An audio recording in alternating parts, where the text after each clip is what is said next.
welcome to a truly multicultural edition of Reading Aloud, the book programme full of inspirational ideas for you and those you teach. Today, here in Birmingham, a staggeringly diverse city, we're going to be mainly focusing on books that seriously challenge the way we think about cultural differences and race. Also in this week's show, how a game of noughts and crosses inspired an award-winning book, a story that turned these teenagers into avid readers. We meet the creator of Horrid Henry. No! And Living Through a Revolution, the memoirs of a Handsworth head. But first, I've got a few things to say about how teachers have been helped or hindered by the ever-growing mountain of books designed to help children understand multicultural Britain today. My view is that they offer a more realistic picture of who we are than newspapers and TV do. Britain has always been a multicultural society. Britain has always been involved abroad. If ever we ask ourselves why Britain looks the way it does, all we have to remember is the Nigerian who was once asked why he was living here. And he said, "We're here because you were there."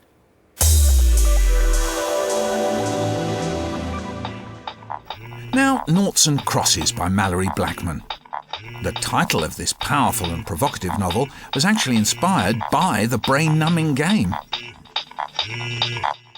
Noughts and Crosses is one of those games that no one plays much after childhood because nobody ever wins it. And I thought that perfectly summed up kind of racism and living in this society because ultimately no one's ever going to win. And it just seemed to suit kind of the name. It seemed to be good names for the two societies. Kind of noughts conjures up this idea of nothings and zeros, and crosses kind of being closer to God in every way, or that's how they see themselves. In the book, the noughts, who happen to be white, are second-class citizens in a world dominated by crosses, who happen to be black. Enter two lovers, Seffi, a cross, and Callum, a nought. And the stage is set for an explosive Romeo and Juliet story. Well, there's an incident in it that I've had an awful lot of letters about where a nought girl is injured and she's got a dark brown plaster on her forehead. And I've had so many letters about that from sort of white people saying, "Oh, I didn't realise plasters were kind of pink before," because I turned that on its head and she's got a brown plaster on her head. And Seffi says, "God, that stands out." And Shania says, "Well, they don't make pink plasters, they only make dark brown ones because, of course, the plasters are the colour of the majority." But Noughts and Crosses was actually my 50th book. And by then I thought, I'm ready to write about race now, and I wasn't so anxious about being kind of known as the race writer. And I just felt really ready to do it then. It's certainly a book with a message, but would it appeal to the teenagers at this special school in Birmingham? All these students have emotional and behavioural difficulties and as a result have suffered big gaps in their education. Some never pick up a book. I was quite interested in the issues in the book, and the children seemed to need some sort of stimulus to get them reading, and so we embarked on the book. Noughts, even the word was negative, nothing, nil. When I explained what Noughts and Crosses was about, the black children were, yes, because for once the black were going to be on top. But this attitude did seep away as they got into the book. The issue became less about black and white. It became about Callum and Seffi. Wasn't the whole message of the good book to live and let live? So how could the Crosses call themselves God's chosen and still treat us the way they did? Ordinarily, they would not pick up a book and use it for entertainment. With this book, not only did they take them home, but they read them voraciously. And they came in each day having read 30 or 40 or 50 pages in their own time with phenomenal enthusiasm. It was a really good book, and the storyline was great, and the way the chapters were written, each main character alternating, was really good because you could understand the points of view of both and understand where the story's coming from on both sides. One of the boys took the book home and read it in a night. And when he came back to school, he said, I haven't done my homework. He was supposed to go home and learn about a character. I haven't done my homework because I couldn't put the book down. I'm afraid I've read it. And he must have read 200 pages in this night. We were thrilled to pieces with that, and I wanted to help him to continue to be interested. And I gave him 2 or 3 things to choose from, and he decided that he would like to put a section of the book into play form. So Callum, where are you going today? Shopping centre? Callum, you don't want to go there. Not today. Jude? Why shouldn't I go? What's going on? Don't go there, Callum. I think it's a really intriguing book, and I just absolutely love it, because when you read it, you can't pull it down because it's one explosive moment after another. Callum! So we've got a situation here where children who don't usually read became readers. Is that because you found a book that was right for them? We've got non-readers pestering people to read to them, and we've got readers who are able readers but haven't found anything that was interesting enough before. Yes, reading absolutely wildly by themselves. So it seems Mallory Blackman has worked a real miracle with those students in Birmingham, getting kids who didn't even read the backs of cornflakes packets to actually pick up a book and read it. Amazing. And there's a Californian called Fran Simon who's performed an equally impressive feat with younger, reluctant readers with her tales of Horrid Henry. The original idea was always to look at families where you have a good child and a bad child, which I think is a very classic thing that occurs in all families, and all children always know where they are. French restaurant? Oh no! That meant no burgers, no ketchup, no pizza. That meant no! I don't want to go there, howled Henry, who knew what revolting poison would arrive on his plate, covered in gloopy sauce with green bits floating about. I suppose because I see a lot of comedy in family life, and I think it's also a way of laughing at myself as a parent.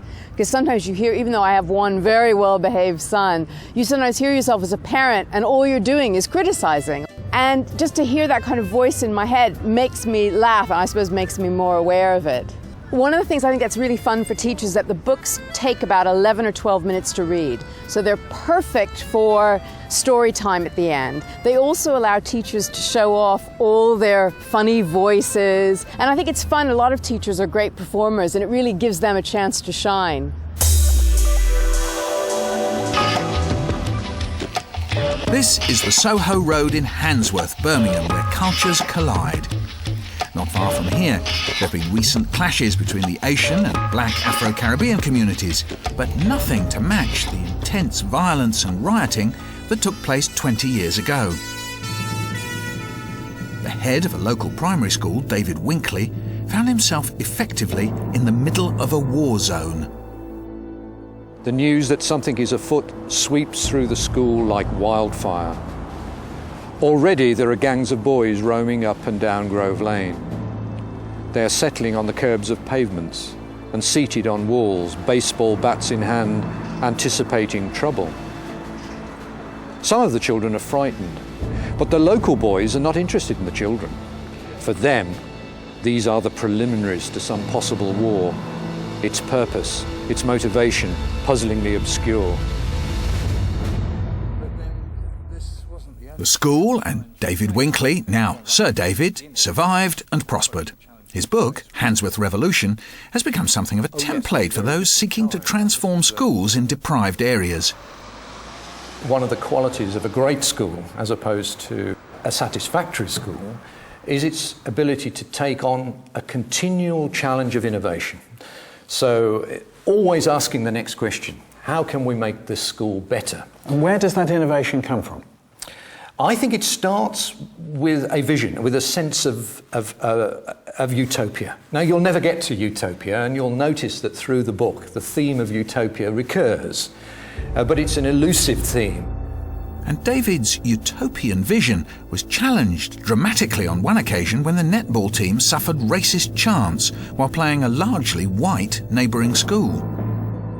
We simply stopped the game and said, we're not carrying on, we are now going home. And indeed, we were confronted by some very aggressive, racist parents on the way home, one with a big dog.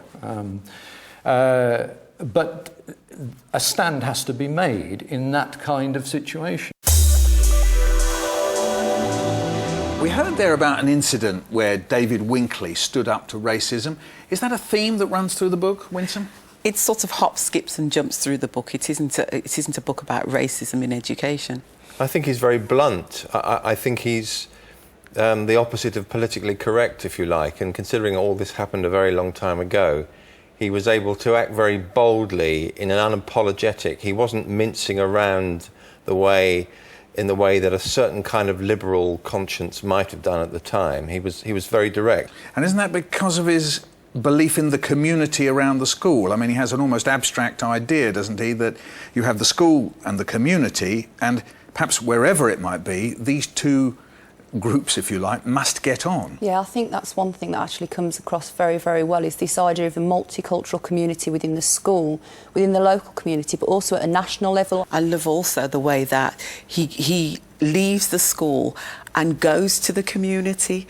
You know, something happens in school and he has this way of working with parents, with agencies, that sort of takes down their resistance. But the government got interested as well.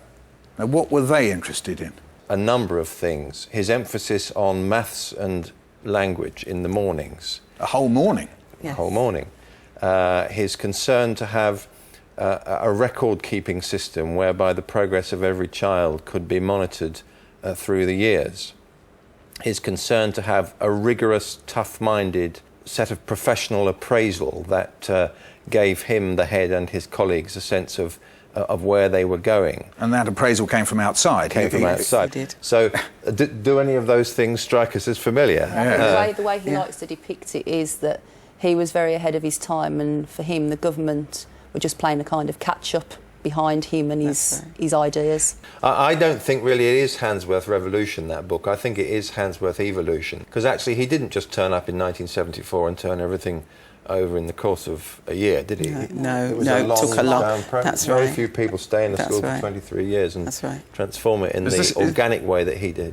Indeed. Is this a book that we enjoyed? I did. I absolutely loved it. And it's not a book I would have chosen myself to read. I wouldn't have picked it off the shelf. But once I started it, from that very beginning where you're introduced to him as the deputy head going for the headship, and you kind of see it not just through the school's eyes, but as a sort of more historical fact book of Handsworth as well. I mean, previously I've heard of the Handsworth riots, but I was, too young to sort of have understood it at the time. Having read it, I've reread it because it's amazing, because I actually lived through that. And I could pick out bits and was thinking, oh yeah, this is really, really good. Amazing book. He understands that teaching is fundamentally an art and then a technique. So we've got quite an inspiring book there. We've got a history, we've got an autobiography, and even plenty of educational theory, all rolled up in one book. That's all from Reading Aloud. If anyone should doubt the power of reading in overcoming prejudice and inequality, then look no further than the highly successful African-American talk show host, Oprah Winfrey. Reflecting on her success, she said, "I knew there were other places, another way of being, another kind of life and a way out, because I had read about it." Goodbye.